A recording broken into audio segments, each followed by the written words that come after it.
belum bisa kelihatan. Dicek bisa tapi belum kelihatan ya. Terkadang dikira penyakit lain. Tetapi biasa. Di hari keberapa itu bisa positifnya, Ibu? Di hari ketiga. Positif ketiga, begitu di tes lab? Di hari ketiga sampai kelima nih udah kelihatan dia gininya. Sudah muncul. Sudah mulai turun, sudah mulai kelihatan di hasil labnya. Ibu pertama kali waktu suaminya di hari pertama dicek labnya? Dicek labnya hari pertama belum kelihatan. Belum kelihatan. Belum kelihatan.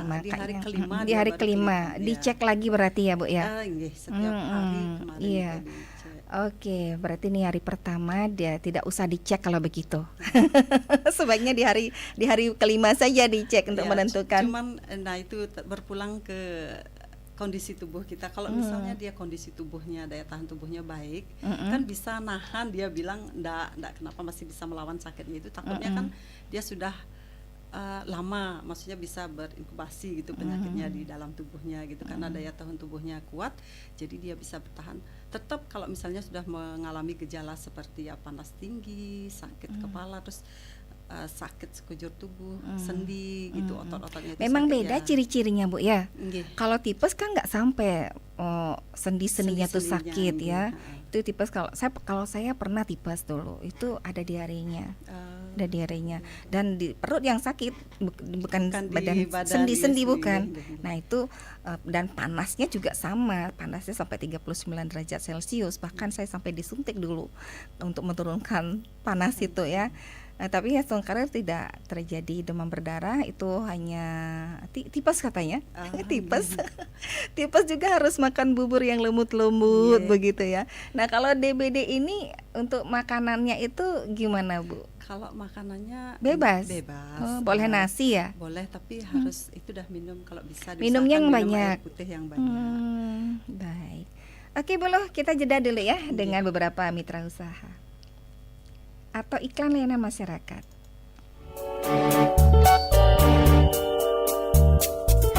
Generasi muda, jaga lautmu, jaga hutanmu, jagalah bumimu, cintai lingkungan untuk masa depan. Motivasikan dirimu untuk selalu cinta lingkungan. Motivasikan dirimu untuk selalu cinta lingkungan. Pesan ini disampaikan Radio Republik Indonesia.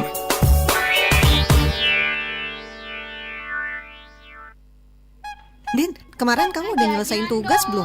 Yang mana ya tugasnya ya? Banyak banget soalnya. Itu loh yang kemarin tugas kuliah kita. Ih, nih. Adek kamu jajannya kuat juga ya? Lumayan, tapi ketimbang ribet, ganggu ngobrol kita juga nih. Kemarin aku searching Instagram, ada tempat liburan seru loh. Mau nggak? Di mana tuh? Ada. Ada Cikbul. Apalagi tuh Cikbul? Ayo, Ciki ngebul. Papa nggak gaul sih. Bisa aja nih anak. Zaman kita mana ada Cikbul. Tapi emang sekarang lagi rame soal keracunan zat nitrogen yang ada di Cikbul tahu? Oh ya? Sekarang tuh cuma modal tren sama viral doang. Nggak tahu deh kandungannya apa. Belum lagi jajanan lainnya, malah bisa bahaya buat kesehatan. Ngeri juga ya. Kakak, aku mau bawa. Ih, udah atuh. Jangan jajan terus ya. Gimana kalau kita main domikado? Mau nggak? Yuk, awasi pangan jajan anak supaya terbentengi dari pangan jajan berbahaya.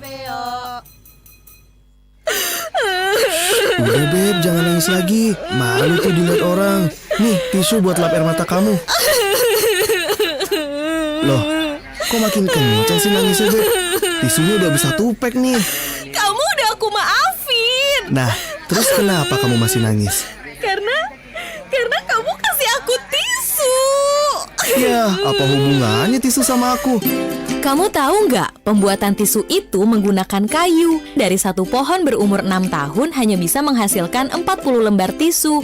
Sementara satu pohon itu bisa menghasilkan oksigen untuk menghidupi 3 orang. Bayangkan kalau kita terus-menerus menggunakan tisu yang berlebihan. Semakin hari kerusakan hutan masih tetap berlanjut. Lalu bagaimana ke depannya nasib anak cucu kita? Ya udah Beb, nih sapu tangan untuk ngelap air mata kamu. Udah ya, jangan nangis lagi. Loh, kok makin kenceng aja sih nangisnya? Kenapa lagi sih? Dari tadi kamu nggak pesan makanan. Aku lapar tahu.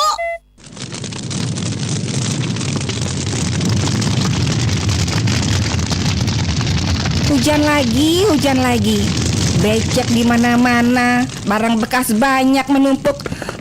Menjijikan. Bikin sarang nyamuk saja. Hei Pak, Iya Bu. barang yang menumpuk seperti ini akan jadi sarang nyamuk. Kaleng bekas, botol bekas begini dan ban bekas ini akan digenangi air saat musim hujan. Berbahaya loh Pak. Itu jangan dibuang Bu. Terus? Siapa tahu besok lusa kita memerlukannya. Ini deh yang bikin nyamuk berkembang biak Pak. Hati-hati ancaman demam berdarah saat musim hujan Pak. Cegah demam berdarah dengan menciptakan lingkungan yang bersih dan sehat.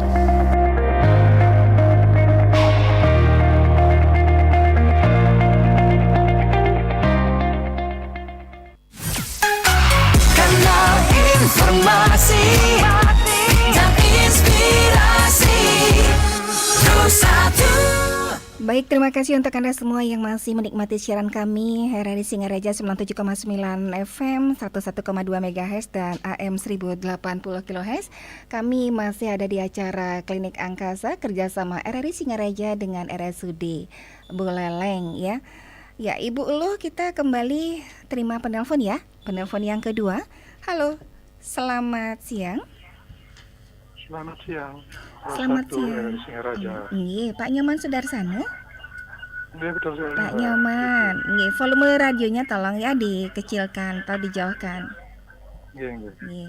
Ngiring Pak, durus Pak. Pak Nyoman. Iya, iya. Selamat siang, Uluh Yuliartini. Nggih. Selamat siang Pak Dari Nyoman. RSUD Buleleng, ya.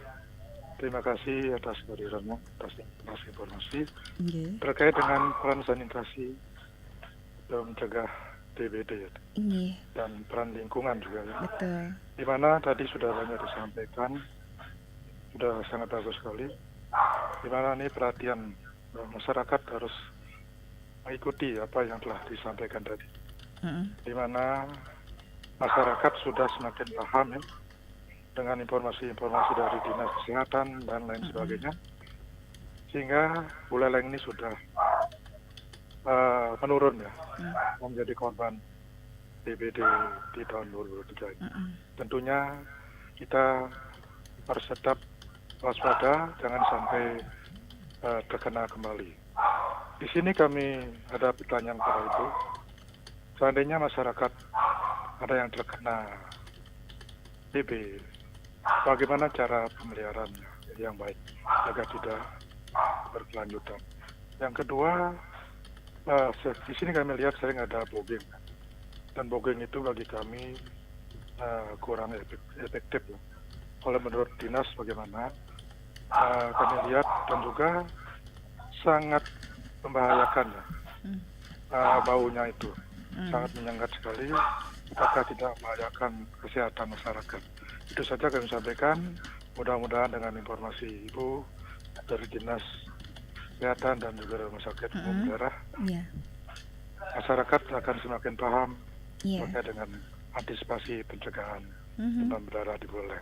Sekian, terima kasih. Baik, terima kasih Pak Nyoman Sudarsono di kawasan Bakti Seraga. Yang lain silakan, kami masih menantikan atensi Anda di 0362 24644 ya.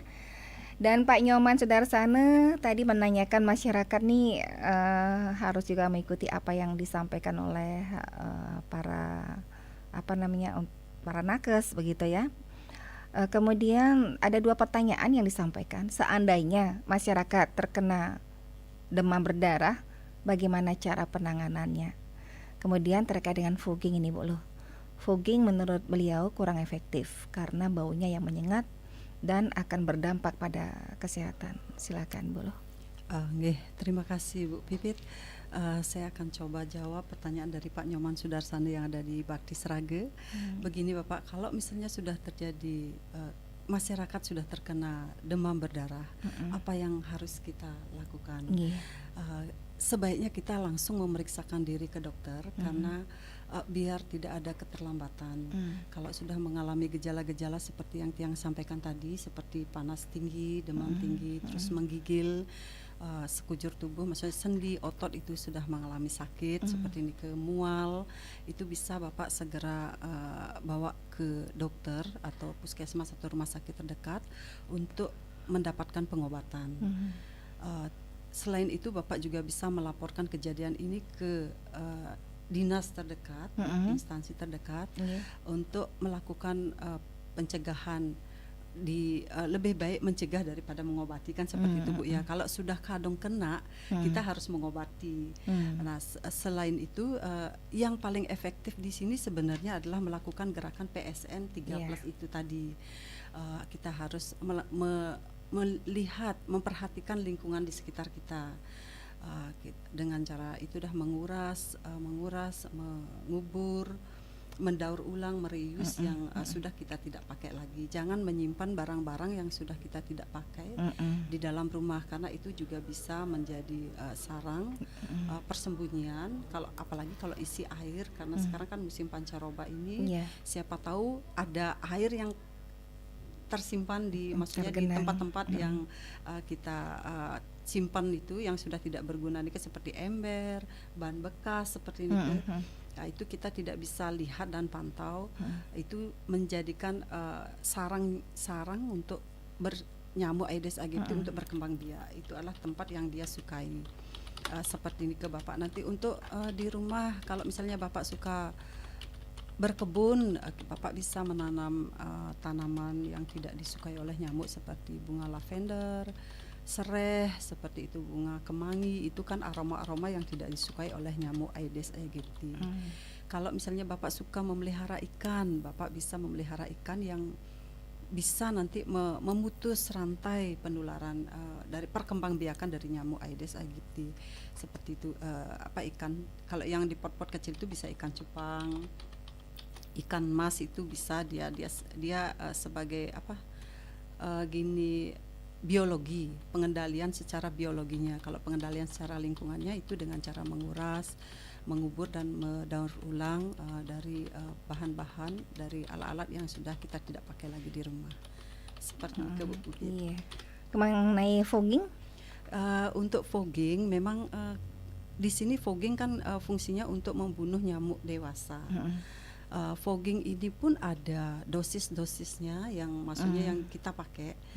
Karena memang dari campurannya kan kita pakai obat untuk fogging itu sama solar untuk asapnya. Nah, itu mungkin yang akan menimbulkan bau yang tidak bagus, dan itu juga bisa menimbulkan sesak. Makanya pada saat kita melakukan fogging itu kalau bisa semua penghuni rumah itu ya keluar biar tidak sesak, karena kan dari asap yang keluar itu bisa membuat kita sesak. Nah, terus kalau bisa fogging, pada saat fogging itu mungkin obatnya mungkin yang harus sesuai dengan takaran yang seharusnya seperti ini. Nah, fogging pun biar efektif untuk membunuh nyamuknya nih diusahakan pagi atau sore hari. Foggingnya juga ada waktu yang baik ya.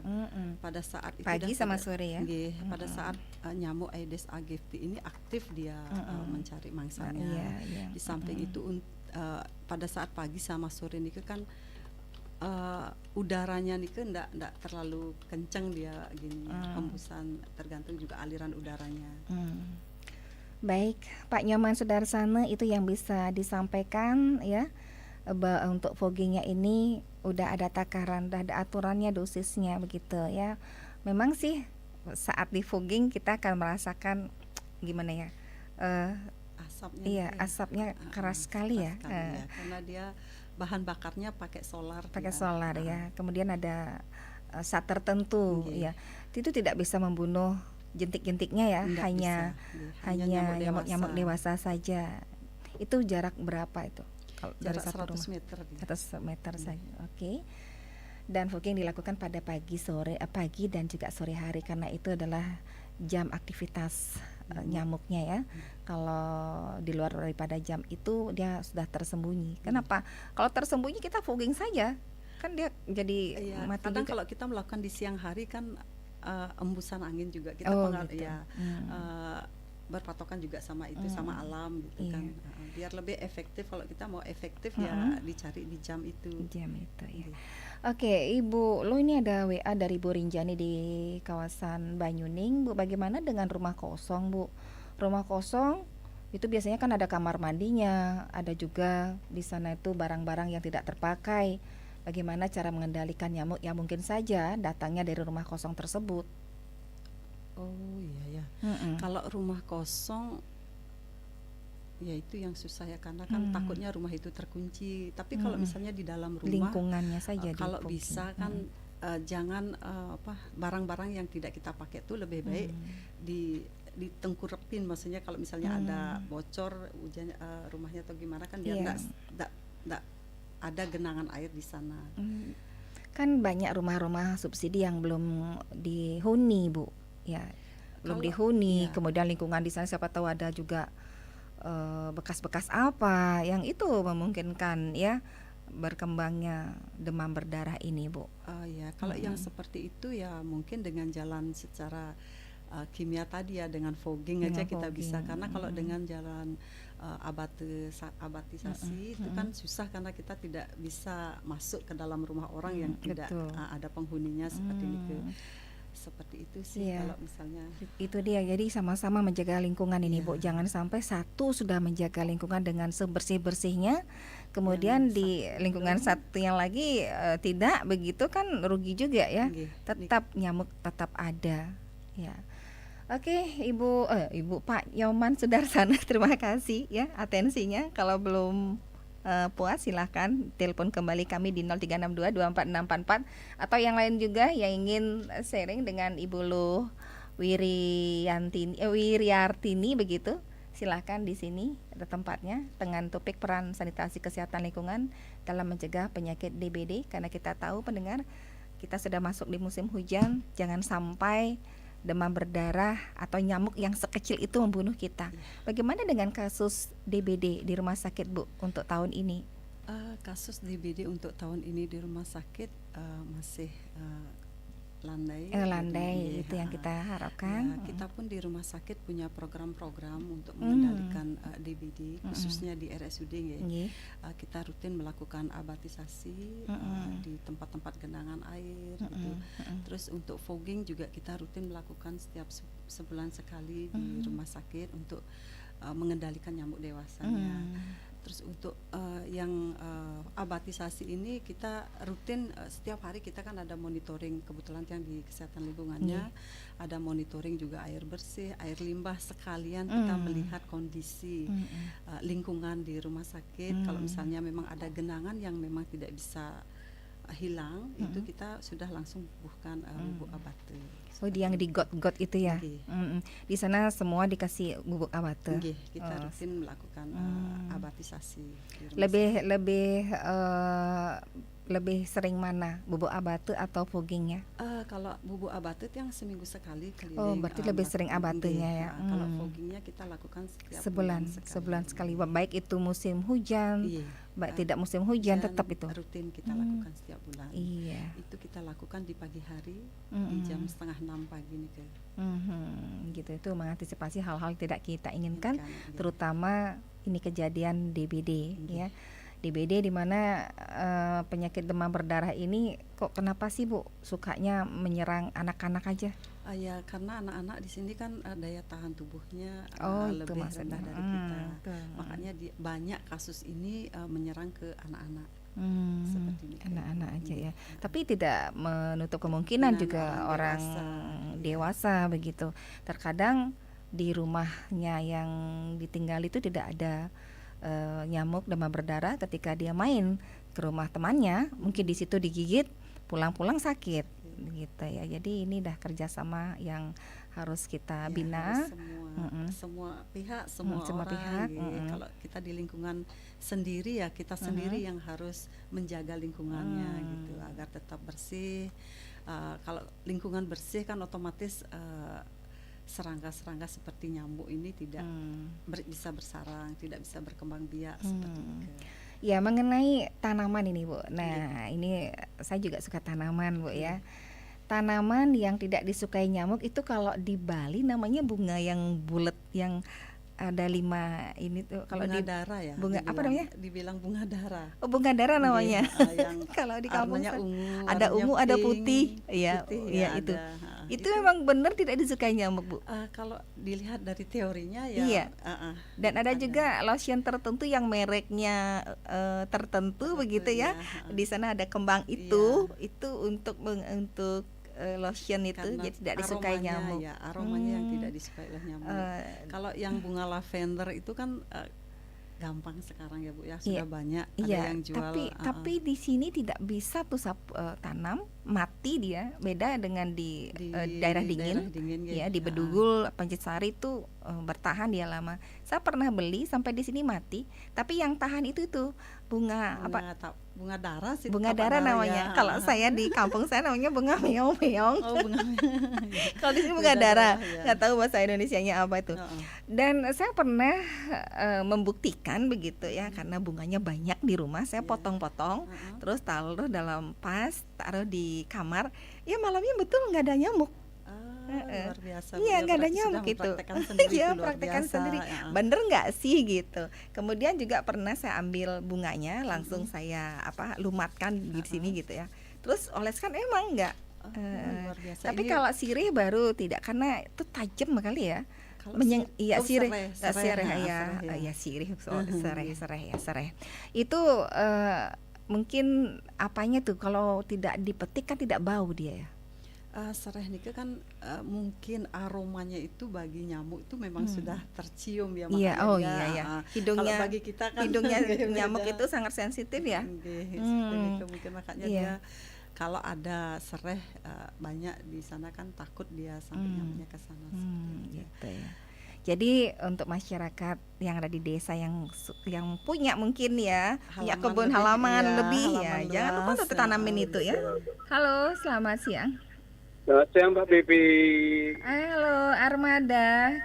Ya tadi ngomongin Pancitsari, waktu makanya nelpon jadi.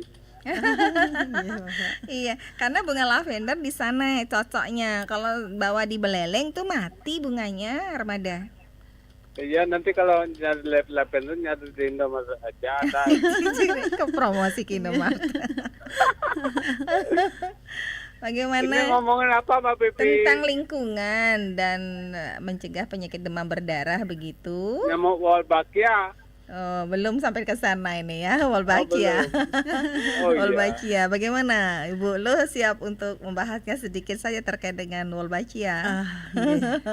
Gimana Mbak Bibi, sama siapa ini? Sama Ibu lo Wiri Artini.